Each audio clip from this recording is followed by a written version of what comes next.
So welcome to the week. I finally had the guy who can do the construction in the backyard. Finally, I found one who can do it. So we sat over here and chatted about what needs to get done and prices and stuff. So I uncovered all the chairs. And I might have actually, so I saw a wasp when I pulled the cover off of this chair, and I was like, oh, not again. And then I found this later. So it looks like a paper wasp nest, but there was nobody on it. So I wonder if it wasn't from like last year and I just never noticed it because they were stealthy enough. Anyway, the mints are still doing amazing.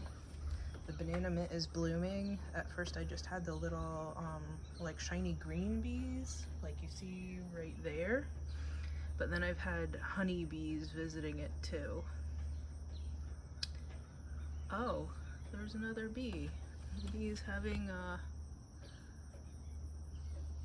is that like a bumblebee or something? Maybe he lives there now. Eggplants are getting absolutely gigantic. I love it. Maybe I should have put them in bigger pots. They're gonna start blooming soon. I'm excited to finally have eggplants. I think these are two different varieties because this one's kind of purple in the stem, right? And this one's kind of white. I honestly don't remember what I planted, but if I have two different kinds, then I'm excited to have two different kinds. And then, what do we have here? I was like, wait, what sprouted like 3 months later? And it's gourds. It's those loofah gourds. And I mean, based on the baby leaves, I can't pronounce it, cotyledons. Maybe it's a little demented, but fine. Maybe I should, oh no, they have roots peeking out of the bottom. Okay, so maybe I'm gonna go plant them out in the garden a little bit later today. What has been eating my rhubarb? It finally rained a little bit last night. And then it looks like it rained a little bit more this morning because things are a little bit more wet than they were before. Guess I'm gonna have to spray that deer off on my trees again because I think at first it was leaf drop, but then it's definitely deer nibbling on it. I didn't find more of it online, so maybe I need to make a run to Home Depot this morning. I'm not prepared to go down to the garden quite yet, so we're just gonna hang out on the porch. There's catnip. I bought it for Georgie because he sounded like he was trying to bring up hairballs, so I got him some herbs to eat because he didn't want the grass and he was uninterested in that. So the peppers that I had in the plant room, somebody convinced me, oh, maybe they just need more fertilizer is why they're not growing, so I repotted them yesterday. These pots are bigger than the ones that I have the eggplants in, and I'm wondering if it, you know, shouldn't be the other way around. Maybe I should well, that might be too much work for my back. So maybe I should have stuck those eggplants in these pots and these peppers in those pots. Well, what's done is done. Maybe while I'm at Home Depot, I'll see if they have pots like these and buy some more of the bigger ones. Because I think those are like 8-inch pots and then these are 12-inch. So this is jalapeno. It was the second one that died. So I'm not going to water this, right? This is the water that came out after I watered them in. I'm not going to water this for another week, and it's going to be out here at 90 degrees, and it better make it, because I don't know what I'm doing with peppers, and somehow I always kill them. So these are those black peppers, those sweet peppers from, I want to even say it's from Czech Republic, Czechia, but somewhere in Eastern Europe, and they're kind of sweet, meaty peppers that get purple on them. So I guess I accidentally picked the right pot color. I've been snipping back the tips of these mints to have them bush out, and after having all of these types of mint, oh, and I've been planting the heads in the soil, so while it's humid out and then I'm keeping them in standing water, hopefully they all root. So my favorites is, this is a peppermint, but it's called like candy mint. It smells like amazing peppermint candy. I can't believe I didn't have this sooner. It's my new favorite. So I think this is my top favorite, and then my second favorite is the chocolate mint that's over there, and then the rest of them are kind of on par for me. What else? The maypops up front are setting. There's some blooms. At least one of them dropped off. Hopefully some of them bloom on the pomegranate. The garden is kind of going nuts with the little bit of rain that we had. Oh look, there's a little bunny. I don't know if you can see him. Hopefully he doesn't run away because I'm coming over here. So we're gonna watch a little bunny. So the guy that I was talking to about doing the backyard construction, oh, is he pooping? So the guy that I talked to about doing the backyard construction, so I asked him if he'd also pull out this white fencing here because it's not doing anything other than taking up space, and I could be growing berries right there, right? If I put up a fence from the corner of the shed over there and around here and around to where the flower mess is right now, then this whole entire front part I could be growing berries, because I wouldn't plant a tree there because the stone foundation on my house, I don't know if you can see it here, the stone foundation on my house is 140 years old. Oh, I scared it by moving.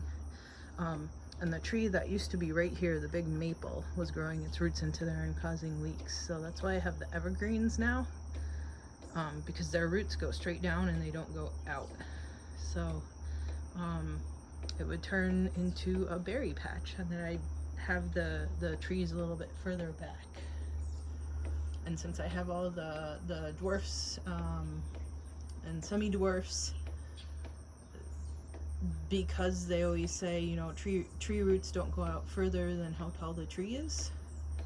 So if everything that I'm growing is only like 15 feet, then if I plant everything 15-20 feet back, then hopefully it shouldn't be hitting the foundation of the house. I don't know if you can see the goldfinches that are in the flowers over there, but there's some goldfinches having a snack this morning. There's the garden.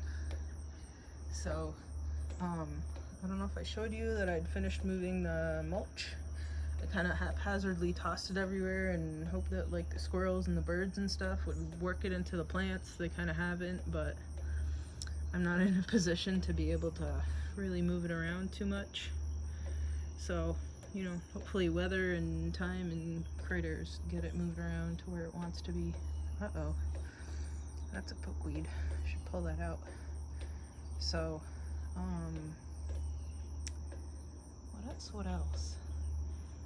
It was so dry, and the white stuff is diatomaceous earth that I sprayed everywhere to get rid of those wasps. So it's so dry that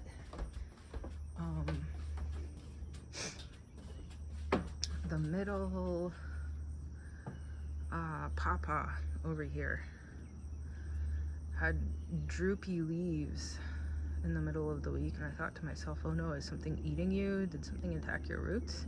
And then I dumped about a half a gallon of water on it, and it looked a lot better. So I think it was just legit that dry. So I went through, oh, that one looks really great.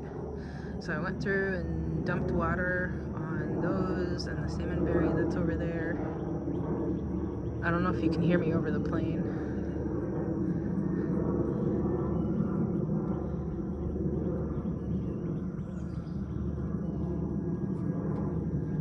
That's a long plane.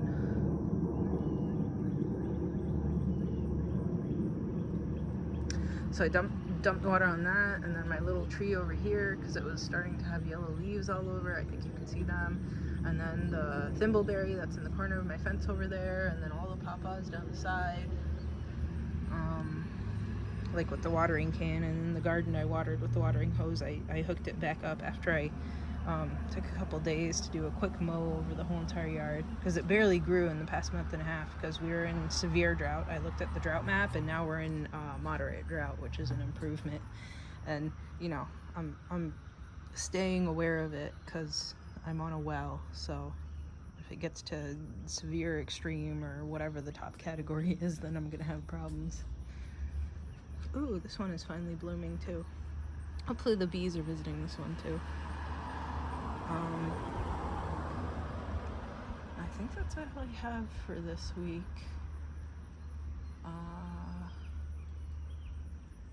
Oh, and two of the nepenthes are blooming actually in the plant room. The male, I want to say, is Spectabilis bitalengensis, because the vine's kind of all over the place, right? So I can't track it, but I think it's Spectabilis bitalengensis, and the female is it's either Hamada bispatulata or spatulata bihamada. So I'm definitely going to cross them, because I think the girl is going to open up any day, and the boy opened up yesterday or the day before, so it's perfect timing. Ooh, it got busy. Maybe I'll go to Home Depot in a few. Anyway, that's it for the week. Okay, bye.